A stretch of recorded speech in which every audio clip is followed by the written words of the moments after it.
నమస్తే. Welcome to hit TV. నేను మీ మాధురి. రోజు మనతో పాటు ఉన్నారు కేఎస్ ప్రసాద్ గారు, పొలిటికల్ అనలిస్ట్. నమస్తే సార్. నమస్తే అమ్మా. సార్, తిరుపతిలో గోవులు చనిపోయాయి అనే వార్తలు ఇప్పుడు సోషల్ మీడియాలో హల్చల్ చేస్తున్నాయి. అయితే ఇక్కడ కూటమి ప్రభుత్వంలో మెయిన్గా ఉండేది బీజేపీ ప్రభుత్వం. ఇది ఎప్పుడు కూడా సనాతన ధర్మం ఒక ఎజెండా. గోవుల పరిరక్షణ, గో సంరక్షణ, ఈ దీంతోనే ఒక మనకి పతంజలికి సంబంధించి ఎంతవరకు ప్రోడక్ట్స్ని లాస్ట్ 10 yearsలో ఎంతలా దాన్ని ప్రొజెక్ట్ చేశారో మనం చూసాం. అలాంటి ఒక కూటమి ప్రభుత్వం ఉన్నప్పుడు అక్కడ గోవులు చనిపోయాయి అనేటప్పుడు దాని మీద ఒక యాక్షన్ లేదు, ఒక రియాక్షన్ లేదు. దీన్ని ఎలా చూడాలంటారు? ఇప్పుడు ఈ బిఆర్ నాయుడు అనే వ్యవస్థ ఎప్పుడైతే టీటీడీ చైర్మన్ అయిన దగ్గర నుంచి ఏలినాటి సెల్లిలాగా ప్రతిరోజు ఏదో దరిద్రం దాపరిస్తుందో స్వామివారి దగ్గర. ఈ బిఆర్ నాయుడిని, ఈ శ్యామలరావు గారిని కాసేపు పక్కన పెడతాం వీళ్ళిద్దరిని. పెద్ద జీయర్ అక్కడ ఉంటాడు. అంటే మా చిన్న జీయర్ అంటే ఇక్కడ ఫుల్ రియల్ ఎస్టేట్లో బిజీగా ఉంటాడు. ఆ పెద్ద జీయర్ అక్కడ ఉండి ఏడ్చేస్తుండు. ఆగమ శాస్త్రం విరుద్ధంగా పైనుంచి విమానాలు ఎగరకూడదు, ఎగురుతున్నాయి. ఏవియేషన్ మినిస్టర్ ఎవరు? తెలుగుదేశంలో రామ్మోహన్ నాయుడు గారు, మా గౌరవ ఎర్రనాయుడు గారు అబ్బాయి. ఈ పెద్ద జీయర్ ఓ తెలుగుదేశం వాడిని పిలిచో, లేకపోతే చంద్రబాబు నాయుడు గారికో, లేకపోతే టీటీడీ చైర్మన్కో, ఏంది మన ప్రభుత్వం, మన ఏవియేషన్ మినిస్టర్ ఉండి ఇక్కడ దీని నుంచి ఎగురుతున్నాయి, తప్పని చెప్పాలి కదా. నిన్న ఒక డ్రోన్ ఎగరేశారు. ఇవన్నిటికీ బాధ్యత లేదా? పాము కోళ్ళు వేసుకుని అందరినీ దూరంగా ఎలాంటి ఒకసారి దర్శనం చేసుకుని, వీఐపీ దర్శనం చేసుకుని బయటికి రావడానిక? దేవదేవుడి ప్రసాదంలో జర్రి వచ్చింది మొన్న. దేవదేవుడి ప్రసాదం నిన్న లేట్ అయింది. మాడ వీధుల్లో చెప్పులు వేసుకుని ఒక పనికిమాల వేదవులు వెళ్తే ఆఖరికి గర్భగుడిలోకి ఎంటర్ అవుతున్న టైంలో చెప్పులు తీయించారు అక్కడ. ఆ టీటీడీ సెక్యూరిటీ ఎలా ఏడుస్తుందో చెప్పండి ఒకసారి. ఆ తెల్ల లుంగీలు షర్ట్లు వేసుకునే మన తాళాలు పెట్టి జైల్లో పోయి కొట్టుకున్నట్టు కూర్చోబెడతారు కదా దర్శనాలకు వెళ్తే. మన ప్రాణాలు తినేస్తుంటారు కదా తాళాలు కూడా తీయకుండా, అడ్డమైన గసురుతో. పైపై సెక్యూరిటీ చెక్ ఉంటుంది కదా, పైనుంచి కిందాక మన తడివితే కానీ పంపించరు. వాళ్ళ కళ్ళు కాకులు ఎత్తుకెళ్ళిపోయి కింద చెప్పులు వేసుకుని వెళ్తుంటే ఇవన్నీ గమనిస్తున్నప్పుడు సరే, ఆగమ శాస్త్ర పరిరక్షకుడుగా పెద్ద జీయర్ని కూర్చోబెట్టారు. ఓ గొడుగేసి ఆ మాడవీధులు ఎదురుకుండా కూర్చోబెట్టిన గర్భగుడికి ఎదురుకుండా అట్లీస్ట్ పోలీసింగ్ అనే చేస్తాడు కదా.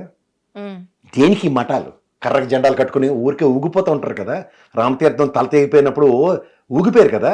ఇప్పుడు ఇంత హిందూ హెడ్ క్వార్టర్స్ నాకు అది దేవదేవుడు, నేను నిలువెత్తు కొలిచే దేవుడు ఆయన, నా హిందూ హెడ్ క్వార్టర్స్ అది. అక్కడ జరుగుతున్న దాష్టికాలకి ఎవరిది బాధ్యత? ఇంకోటి, ఒక పిల్లాడు పైనుంచి పడిపోయి చచ్చిపోయాడు. ఆ తిరుపతి ఘాట్లో నిరంతరం యాక్సిడెంట్లు జరుగుతున్నాయి విభిన్నంగా. ఎందుకు?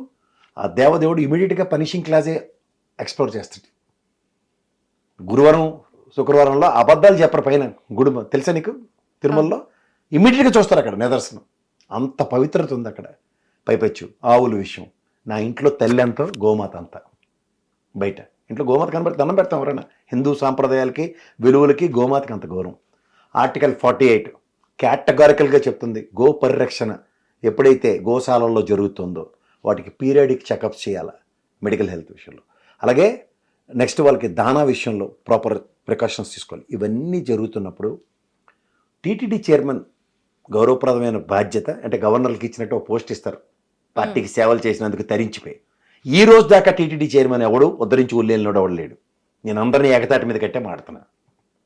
వీళ్ళు మనకి ఏం ఉద్ధరించడానికి, విఐపీ దర్శనాలు ప్రజలకు కల్పించడానికి తప్ప దేనికి పనికొస్తున్నారో సార్ చెప్పమానండి. ఇంత అఘాయిత్యాలు జరుగుతుంటే అక్కడ పైన, ఇంత దారుణాలు జరుగుతుంటే లెక్కర దొరకని రోజు లేదు, లెక్కర దొరుకుతుంది పైన. ఇలాంటి బాటిల్స్తో క్లియర్ కట్గా దొరికిన తర్వాత కూడా ఎందుకు ఈ సమర్థన? నిన్న డ్రోన్ ఎగరేస్తారా స్వామివారి గుడి ముందు? అసలు నాకు తెలియకడుగుతాను, ఏం చేస్తుంది సెక్యూరిటీ కానీ ఇవన్నీ? These are all lapses. అంటే నేను లాల్ బహదూర్ శాస్త్రి అంత గొప్పవాడి కింద ఊహించుకోవట్లే. ఆయన అయితే బాధ్యత వహించి రాజీనామా చేసిన ఉదంతం చూశాను. వీళ్ళకి బాధ్యత ఉందా? పైపచ్చి అంటాడు సహజ మరణాలా? ఆవులు చచ్చిపోతే ఇంట్లో మనుషులు చచ్చిపోరు. లేదండి, మా ఇంట్లో పిరమిడ్లు కట్టుకుని 500 ఏళ్ళు పెట్టి బతుకున్నారు మా ఫ్యామిలీలో అందరూ. మాకు కూడా ఆవులు ఉన్నాయండి, పాడి ఉంది మా ఊర్లో పొలంలో. అవి కూడా చచ్చిపోకుండా అలా బతికే ఉన్నాయి సార్. మీరు చెప్తే కానీ తెలియదు, ఆవులు చచ్చిపోతే మనుషులు చచ్చిపోతారు. యథా రాజా తదా ప్రజ అంటే గతంలో చూడు, పుష్కరాలు అప్పుడు చచ్చిపోతే మనుషులు చచ్చిపోరా అని ఎలా చంద్రబాబు గారు మాడారో అదే ధోరణిలో ఆయన ఇచ్చిన పదవి తీసుకున్నాడు కూడా మాట్లాడేస్తాడు. నేను ఒక మాట చెప్పదలుచుకున్నా, ఆర్టికల్ 48 పరిరక్షణ గోశాలల్లో. మళ్ళా మనమాట టీటీడీ చైర్మన్ స్థాయిలో ఉండి టీటీడీ ఇలాంటివి ఏం జరగలేదని చెప్పావు కదా. మరి శ్యామలరావు గారు ఏం చెప్పారు? ఎమ్మెల్యే ఏం చెప్పారు? ఆర్ఎన్ శ్రీనివాసరావు గారు చెప్పింది, మీరు చెప్పింది, ఈవో శ్యామలరావు గారు చెప్పింది 3 కాంట్రాడిక్టరీ ఫిగర్స్. విరుద్ధంగా ఉన్నాయి ఒకదాని ముగ్గురు ఇన్ని చచ్చిపోయిన ఆవులు చెప్పలేదు. ఒకటి. రెండో పాయింట్, అసలు దౌర్భాగ్యం తెలుసా?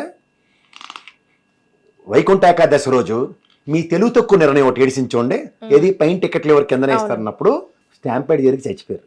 అప్పుడు సస్పెండ్ చేసింది ఎవరని తెలుసా? ఉద్యోగస్తులు కాదు, గోశాల ఇన్ఛార్జిని. ఆవిడ డెప్యుటేషన్ మీద ఉన్నారు ఆ పార్క్కి. ఆవిడ సస్పెండ్ చేసేసారు వాళ్ళు, గాబరా పడిపోయి. మరి తర్వాత రీప్లేస్మెంట్ కావాలి కదా. డిఎఫ్ఓ గారు ఆధ్వర్యంలో, డిఎఫ్ఓ గారు అంటే డిస్ట్రిక్ట్ ఫారెస్ట్ ఆఫీసర్ ఆయన తిరుమలే మొత్తం ఫారెస్ట్, అందులో గోశాలకి ఆయన ఎంత టైం విలువ ఇవ్వగలరు? ఇప్పుడు మన స్కూల్లో మనం క్లాస్లో అల్లరి చేస్తూ ఉంటారు, టీచర్ గారు సెలవు, మనకి ఏం చేసేవాడు మన హెడ్ మాస్టర్? పక్క క్లాస్తో కలిపి చెప్పేవాడు, లేదా మన పీటీ మాస్టర్ గారిని అక్కడ కూర్చోపెట్టి మనకు తోలు తీయించే కార్యక్రమం చెప్పేవాడు అల్లరి జరగకుండా. కానీ ఇక్కడ అతికిపోయి మీ తప్పును కప్పిపుచ్చడానికి అక్కడ మెడికల్ ఆఫీసర్ని సస్పెండ్ చేసేశారు కదా, కానీ రీప్లేస్మెంట్ జరగలే కదా. మీరు టీటీడీ చైర్మన్గా నిన్న ప్రెస్ మీట్ పెట్టి మమ్మల్ని ఉద్ధరించడానికి చెప్పారు కదా, సహజంగా చచ్చిపోతే ఇలా అని ఎక్స్ప్రెషన్స్ ఇచ్చారు కదా, బాగా ఇచ్చారు కదా. చదువు ఉంటే ఏం చెప్పాలంటే లాస్ట్ మెడికల్ చెకప్ డాక్టర్ గారు చేసింది ఇది.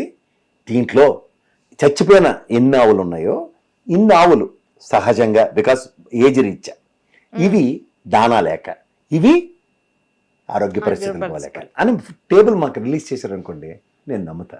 అంటే ఈ దౌర్భాగ్యం చేసింది మీరని మాజీ టీటీడీ చైర్మన్ ఈ దౌర్భాగ్యానికి కారణం అని చెప్పాడు. అంటే అది ఎవరు నమ్మాలి మేము? ఇంకొకటి సార్, అంటే ఇక్కడ అసలు చెకప్స్ జరుగుతున్నాయా? అసలు వాటికి సరైన ఆహారం అందుతుందా? వాటికి సరైన పరిరక్షణ అందుతుందా అనేది కూడాను తెలియని ఒక కాన్ఫిడెంట్లో ఇప్పుడు ఉన్న టీటీడీ చైర్మన్ ఉన్నాడని మనం అనుకోవచ్చా? ఆబ్వియస్లీ, ఎందుకంటే ఇది జరిగిన భూమల కరుణాకర్ రెడ్డి ఆరోపించిన సాయంత్రం ఇదే ప్రెస్ మీట్ ఎట్టి, ఇదే డిఎఫ్ఓన్ పక్కన కూర్చోపెట్టి, ఇదే మెడికల్ రిపోర్ట్ నేను చెప్పిన రికార్డు చూపించి, ఇది సబ్స్టాన్షియల్ ఎవిడెన్సెస్, ఈ ప్రాతిపదిక మీద సహజ మరణాలు ఇన్ని ఆవులు చచ్చిపోయి చెప్పు, నేనే కాదన్ను.